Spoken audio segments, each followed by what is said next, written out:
Hello future CS, welcome back to my channel again. Your one-stop guide for everything related to CA exams. If you are new here, I am Pooja, a chartered accountant, and I have an experience of working for Ernst& Young and KPMG. And I help CA aspirants like you succeed with practical tips, strategies and support. So in this video, I have put together a quick summary of the ICAI BOS webinar for CA Foundation Business Law. So we'll go over the chapter-wise weightages, the marking pattern in law, how to tackle both theory and application-based question, plus some common mistakes and queries students usually have. So let's get started. If you are new to my channel, please subscribe. Every subscription works like a motivation for me and it makes my day. So guys, when you visit my channel in the playlist section, you can see there is a separate playlist for CA Foundation exams. So here you will find different videos regarding different types of study plan, subject specific guidance, etc. And there is also a playlist for business law. So here I have made videos on how to present answers for business law, both for case scenario based question as well as direct theory question. And then there is also a playlist for CA Foundation Business Law, Indian Regulatory Framework recorded lecture. And there is another playlist for CA Foundation 1.5 day revision plan. So in this, for all the 4 subjects, you can see as to how you can revise in 1.5 day. That is, after each exam, there will be 1.5 days time, right? So if you want to know how to revise in those 1.5 day, you can watch this playlist. Apart from that, there is also a playlist as CA GPT for students. So in this I have made video where I have shown how you can use CA GPT, that is the different techniques in which you can use CA GPT for preparing for your exams. So please visit my channel and do watch the videos in this playlist and make the most out of it. So first we'll see the chapter wise weightages, marks and also the types of questions that will come in the exam. So first we have section 1. This is chapter number 1, Indian Regulatory Framework. So the weightage for this is 0% to 5% and the marks allotted will be 6 marks to 7 marks. And the type of question from this chapter, usually it will be direct theory question. Next we have section 2, that is chapter number 2, the Indian Contract Act. The weightage for this is 20% to 30%. And the marks allotted are 32 marks. And the type of question is, from this you have both application oriented question as well as direct theory question. Both type of question will be asked from this chapter. So this is the chapter with the highest weightage. So study this chapter thoroughly and go through all the examples from the study material for this chapter. Then next we have section number 3, that is chapter 3, the Sale of Goods Act. The weightage for this is 15% to 20%. And the marks allotted for this are 22 marks.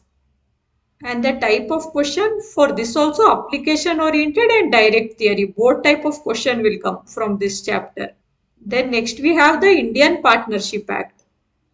The weightage for this is 15% to 20%. And the marks allotted are 20 marks to 21 marks.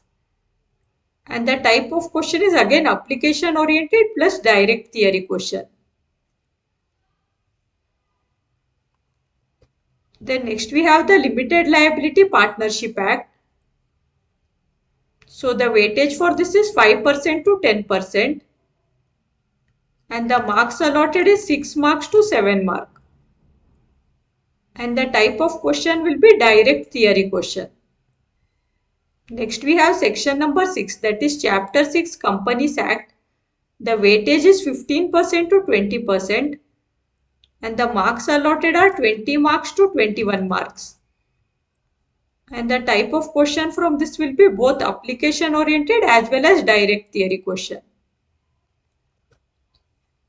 Then last section, section number 7, that is the Negotiable Instrument Act. So the weightage for this is 10% to 15%, and the marks allotted are 12 marks to 13 marks. Almost 2 questions will be there from this chapter. One application oriented question and one direct theory question will come from this chapter. Then in the question paper, the first question will be the compulsory question, and there will be 3 subparts in this. And this compulsory question, 3 subpart will be from the Indian Contract Act, Indian Partnership Act, and the Companies Act. So your compulsory question will come from these 3 subparts. So the next point discussed in this webinar was the marking pattern of this subject. So basically stepwise marking is there. Marks are awarded for each step that you write. So even if the final conclusion is not completely correct, you will still get marks for the relevant steps you have written. So you have to write the legal provision. So make sure you mention the exact section or the provision of law in your answer. This shows clarity and accuracy in your concepts.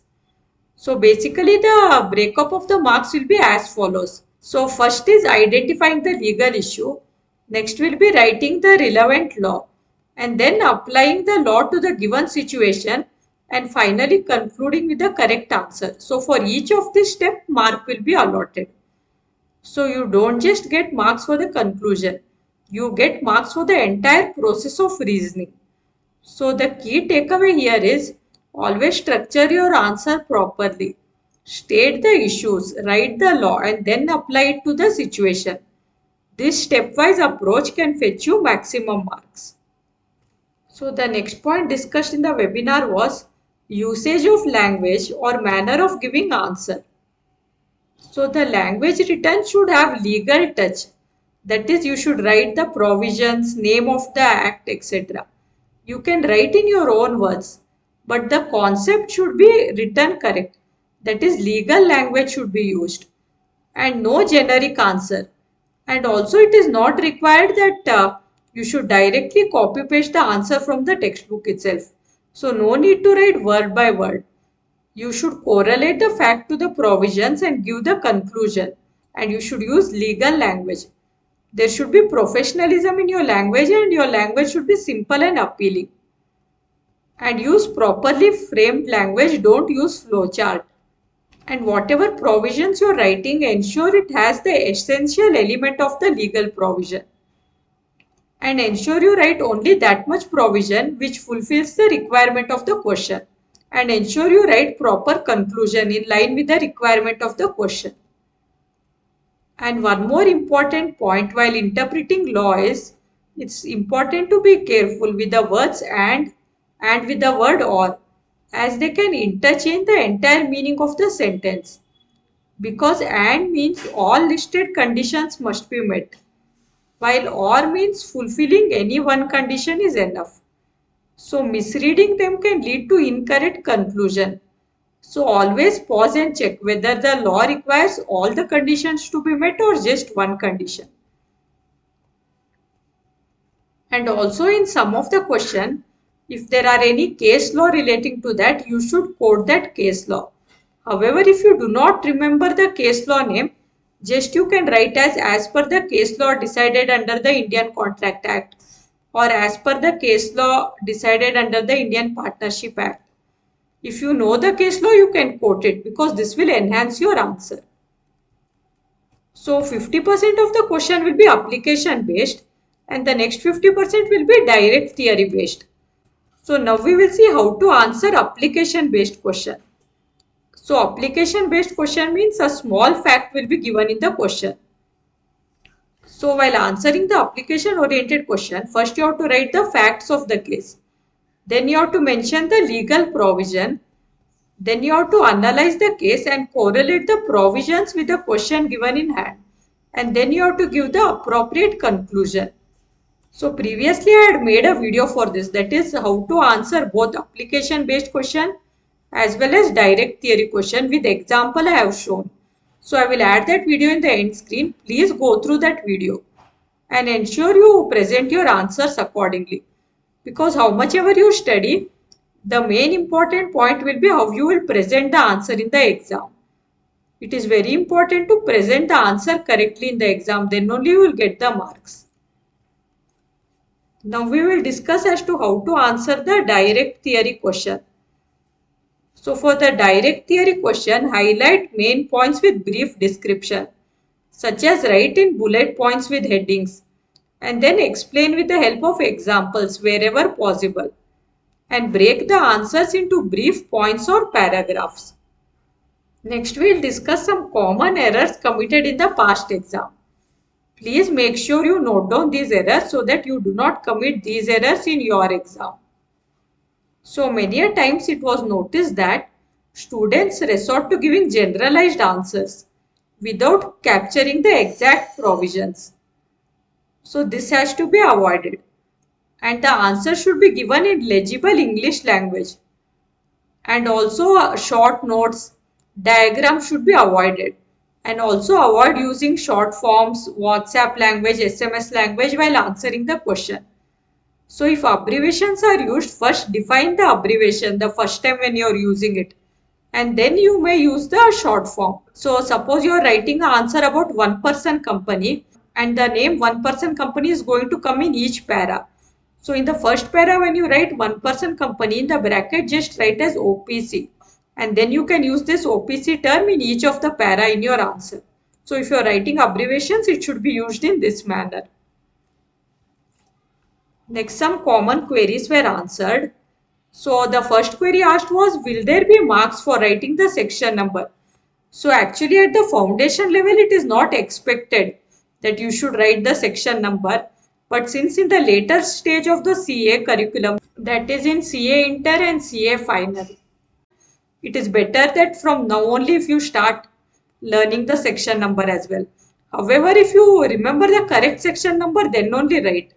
If you do not remember the section number, don't quote the wrong section number, because quoting the wrong section number may lead to loss of marks.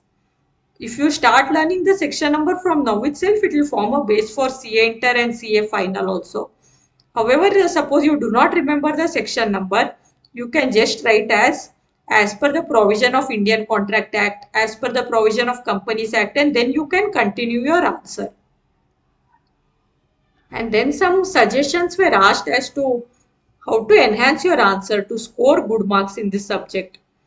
So for this, like 3 suggestions were given. First is read the question carefully and derive your answer as per the requirement of the question. And the second suggestion is ensure you write as per the marks allotted. For a small 2-marker question, don't write pages together, because this will waste your time, and then when you go to any question with more marks, then you might not have time to answer that question. And the third suggestion given was give a proper conclusion to the question. So whatever the question is requiring, write the conclusion as per that requirement. So guys, that's it for this webinar summary. So hope this helps you plan your preparation in a smarter way for your exams. So actually this webinar was conducted for the September 2025 exam. However, if you are writing in January 26 or May 26, and if you come across this video, you can still follow the points that we discussed in this video. If you like this video, make sure to hit the like button, share it with your friends, and also subscribe to my channel for more CA exam tips. All the best for your exams, and I will see you all in the next video.